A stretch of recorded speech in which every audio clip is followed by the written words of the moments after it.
Ya, sebelumnya kita telah mempelajari medan magnet yang simbolnya adalah B dan satuannya adalah Tesla.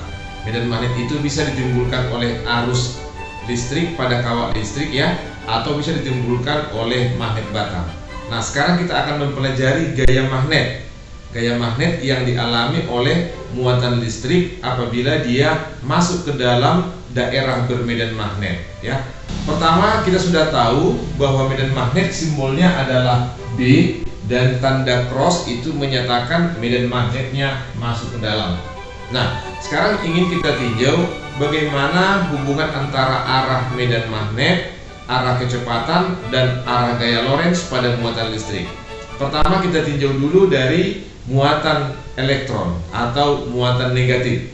Jika sebuah muatan negatif memasuki medan magnet, maka muatan itu akan mengalami gaya yang disebut dengan gaya Lorentz.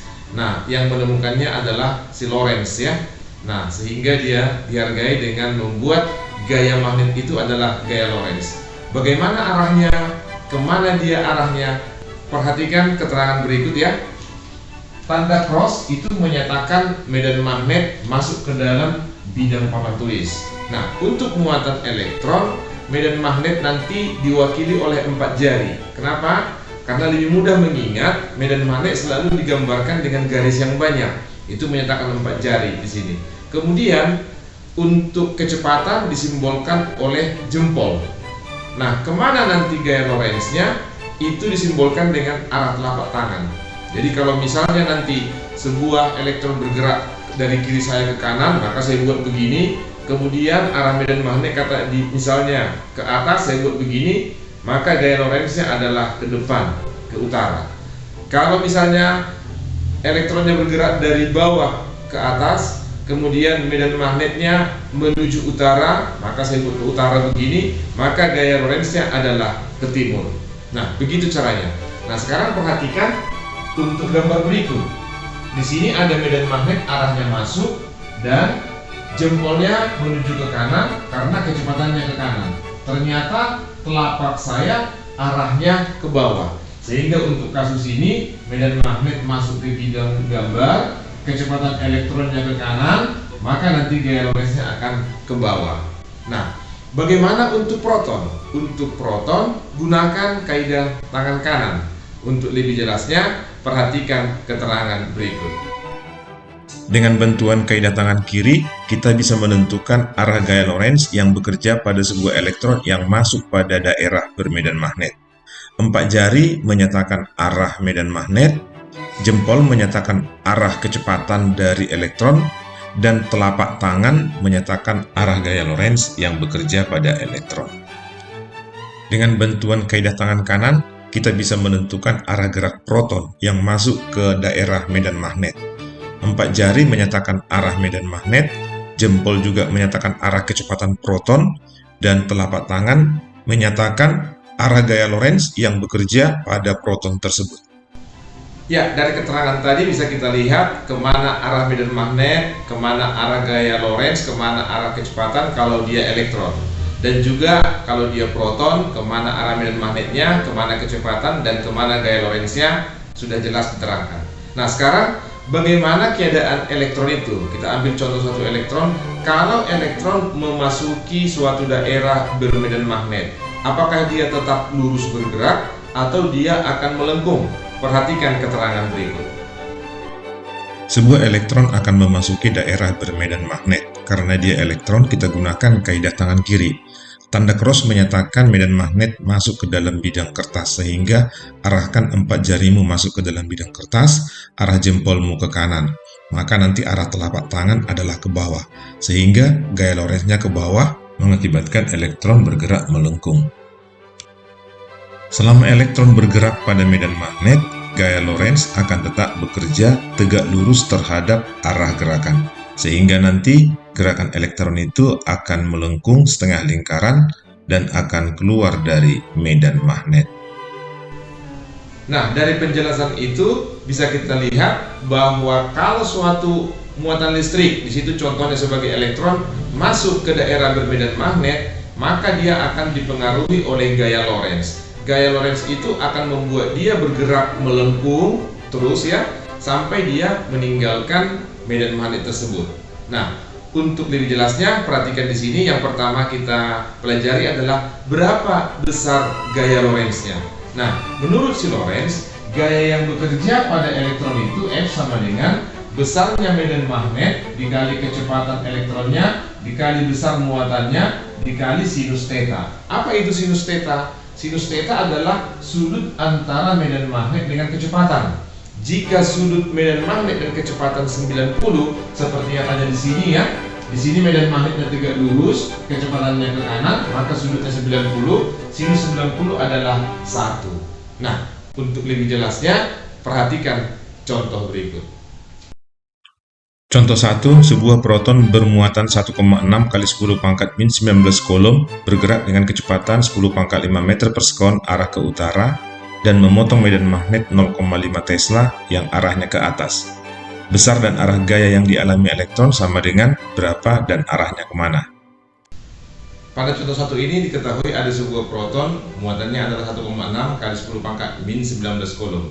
Proton itu memasuki medan magnet yang besarnya 0,5 Tesla dengan kecepatan 10 pangkat 5 meter per sekon. Nah, arah dari medan magnetnya adalah ke atas, sedangkan arah protonnya adalah ke utara, jadi masuk ke bidang ini. Ditanya berapa besar gaya Lorentz-nya dan arahnya kemana. Nah, pertama untuk menentukan arah kita gunakan kaidah tangan kanan. Saya gunakan tangan kiri, tapi di sini nanti gaya Lorentz-nya bukan telapak, jadi belakang telapak. Nah, kalau arah elektronnya masuk, maka nanti jempolnya saya arahkan ke dalam sini. Nah, medan magnetnya arahnya ke atas. Jadi begini dia, medan magnetnya ke atas, maka gaya Lorentz-nya adalah, karena ini proton, gaya Lorentz-nya adalah ke sebelah kanan. Nah, kalau di sebelah kanan di sini adalah timur, berarti arahnya nanti ke timur. Sekarang kita tinggal menghitung berapa besarnya.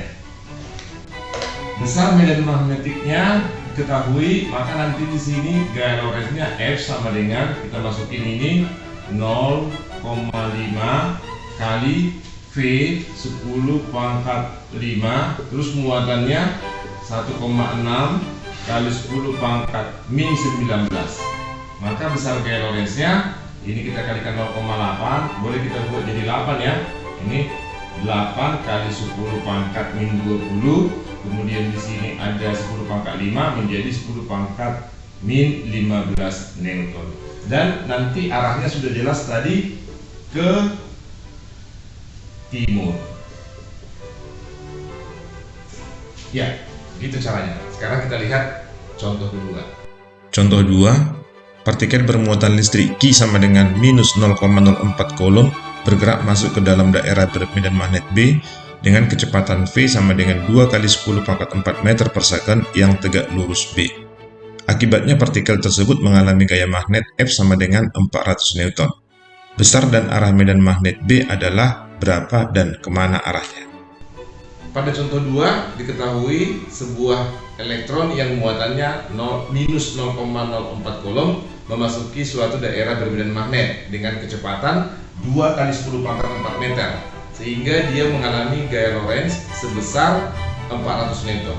Pertanyaannya, berapa besar medan magnet yang diterobosnya dan arahnya kemana? Nah, karena ini adalah elektron, kita gunakan kaidah tangan kiri. Di situ sudah ada gambarnya, arah kecepatan velocity ke kanan, gaya Lorentz ke bawah, muatannya adalah negatif. Yang kedua, penentuan arah sekarang bukan utara timur ya, tapi dengan diagram Cartesius, Z-nya ke atas, X-nya ke kanan, Y-nya ke depan. Jadi kalau menentukan arah diagram Cartesius boleh menggunakan kaidah tangan kiri begini ya. Jempol itu Z, jempol itu Z, Y itu telunjuk, kemudian jari tengah adalah X. Kalau diputar pun seperti ini nanti kita tidak keliru, jempol tetap Z, kemudian ini Y, ini X. Diputar juga seperti ini akan tetap jempol, Y, dan X gitu. Nah, dengan melihat arah seperti ini, kita lihat velocity, kecepatan ke kanan. Ya, saya buat jempolnya di sini dulu. Udah. Kemudian arah gaya Lorentz-nya kemana? Arah gaya Lorentz-nya adalah ke bawah. Berarti saya buat begini. sehingga nanti medan magnetnya adalah menembus. Kalau menembus di sini pada diagram kartesius dia adalah Y positif. Berarti nanti arah medan magnetnya itu adalah ke sumbu Y positif. Sekarang kita hitung besarnya berapa. Rumus dasarnya F sama dengan B kali Q kali V, karena sudutnya 90 derajat ini semua, maka sinus θ-nya nanti adalah 1, tidak perlu kita tuliskan. Maka kalau kita mencari B sama dengan F dibagi QV. F-nya 400. Kita tulis di sini 400 dibagi Q-nya kita buat aja 4 kali 10 pangkat min 2. Kemudian kecepatannya adalah 2 kali 10 pangkat 4. Nah, yang 400 ini nanti 4-nya bisa dicoret kemari ya. Ini naik ke atas, ini coret, ini naik ke atas jadi 4, ini 10 pangkat 4, ini habis nanti ke sini dan habis ke sini. B besarnya adalah 1/2 atau sama dengan 0,5 Tesla. Nah, besar medan magnetnya adalah 0,5 Tesla dan arahnya adalah ke sumbu Y positif. Begitu caranya. Nah, sekarang kita lihat contoh ketiga. Sebelum kita masuk ke contoh 3, saya mau jelaskan dulu apa yang terjadi kalau muatan listrik itu masuk ke dalam daerah medan magnet yang sangat luas sehingga dia tidak sempat keluar. Nah, perhatikan gambar berikut ya. Di sini ada daerah bermedan magnet, anggap ini sangat luas karena dia cross adalah masuk. Kemudian ada sebuah elektron dimulai bergerak dari sini dengan kecepatan V seperti yang tadi, maka nanti gaya Lorentz-nya ke bawah. Nah, gaya Lorentz ini akan mengakibatkan nanti elektronnya bergerak melingkar. Jadi gaya Lorentz ini sama dengan gaya sentripetal pada sebuah gerak melingkar beraturan. Nah, efeknya nanti selama kecepatannya masih ada, elektron ini akan berputar-putar, tetap berada di dalam medan magnet. Nah, untuk jelasnya, perhatikan penjelasan berikut. Perhatikan video berikut. Medan magnet arahnya dari utara ke selatan, dari north ke south. Sebuah elektron akan memotong medan magnet tersebut masuk ke dalam medan magnet dengan arah yang tegak lurus. Akibatnya nanti elektron akan mengalami gaya Lorentz yang arahnya ke atas sesuai dengan kaidah tangan kiri. Yang besar gayanya adalah QV kali B, sehingga elektron akan bergerak nanti melingkar beraturan. Mengapa elektron ini bergerak melingkar beraturan? Itu karena gaya Lorentz merupakan gaya sentripetal pada gerak melingkar elektron tersebut. Ya, dari penjelasan tadi jelas terlihat ya. Di situ contohnya ada sebuah elektron masuk ke dalam medan magnet yang dianggap luas sehingga tetap dia berputar-putar pada medan magnet itu.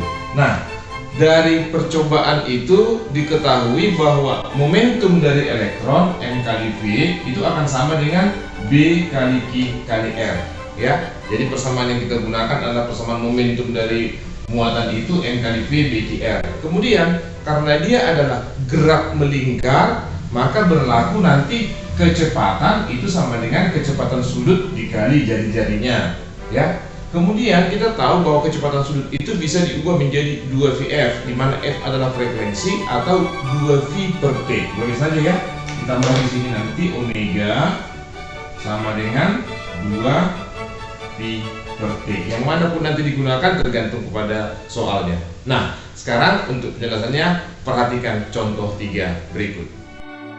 Contoh 3. Sebuah elektron dengan massa 9 kali 10 pangkat min 31 kg dan muatan minus 1,6 kali 10 pangkat min 19 kolom bergerak dengan kecepatan 3,2 kali 10 pangkat 6 meter per second memasuki daerah medan magnetik homogen secara tegak lurus. Jika lintasan elektron membentuk lingkaran dengan jari-jari 2 cm, besar medan magnetik tersebut sama dengan berapa? Pada contoh 3 ini diberitahu ada sebuah elektron yang massanya adalah 9 kali 10 pangkat min 31 kg dan muatannya adalah minus 1,6 kali 10 pangkat min 19 kolom. Di ditembakkan ke dalam daerah bermedan magnet yang dengan kecepatan 3,2 kali 10 pangkat 6 meter per second, sehingga elektron itu tetap berputar di dalam daerah medan magnet itu dengan jari-jarinya 2 cm atau 2 kali 10 pangkat min 2 meter. Pertanyaannya, berapa besar medan magnetiknya? Nah, di sini kita gunakan persamaan momentum yang tadi, M kali V sama dengan B QR. Nah, untuk menghitung B-nya kita buat berarti B sama dengan M kali V per QR. Nah, kita tinggal memasukkan angka-angka yang ada di sini. Nanti kita buat ini panjang dulu, 9 kali 10 pangkat min 31, terus dikalikan dengan kecepatannya adalah 3,2 kali 10 pangkat 6, sedangkan muatannya kita buat tanda yang positif aja ya, 1,6 kali 10 pangkat min 19, terus dikalikan dengan jari-jarinya adalah 2 kali 10 pangkat min 2. Nah, kalau kita kalikan ini hasilnya nanti 3,2. Oleh karena itu bisa kita coret 3,2 dengan 2 ini habis kemarin nanti, sehingga besar medan magnet itu tinggal angka 9. Maka nanti di sini 9 kali 10 pangkat. Nah, kalau ini dikurangkan, kita masukkan kemari. Ini 9 kali 10 coret min 6 Tesla. Nah, ternyata besar medan magnetnya adalah 9 kali 10 pangkat min 6 Tesla. Begitu caranya. Sekarang kita lihat contoh yang keempat.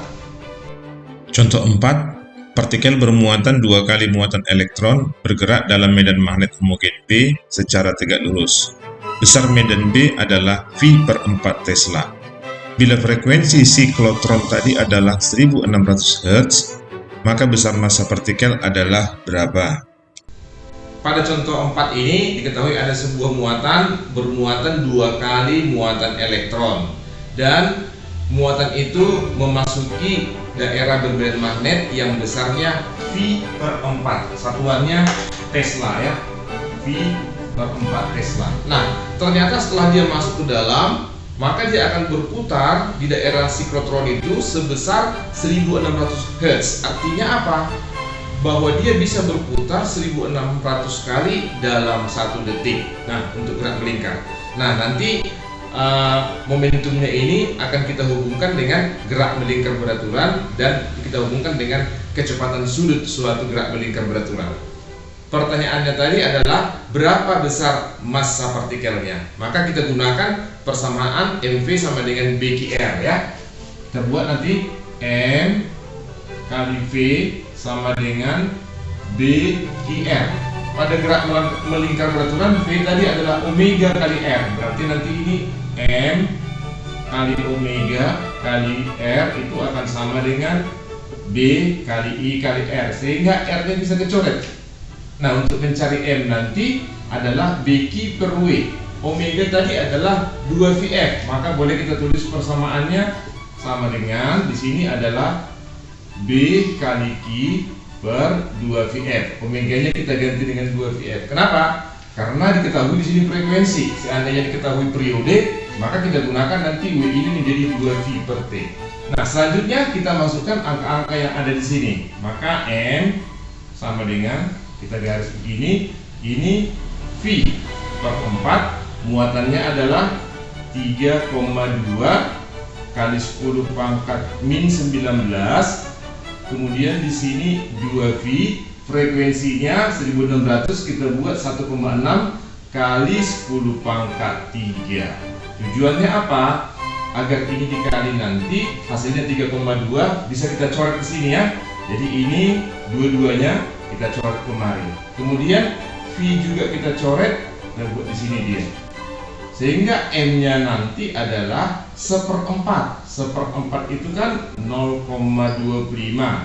Terus dikali 10 pangkat, ini nanti naik ke atas, itu menjadi 10 pangkat 22. Nah, kalau kita buat dalam bilangan baku menjadi 2,5 kali 10 pangkat, ini menjadi minus ya, oh ini minus tadi ya, minus, ini menjadi minus 23 kg.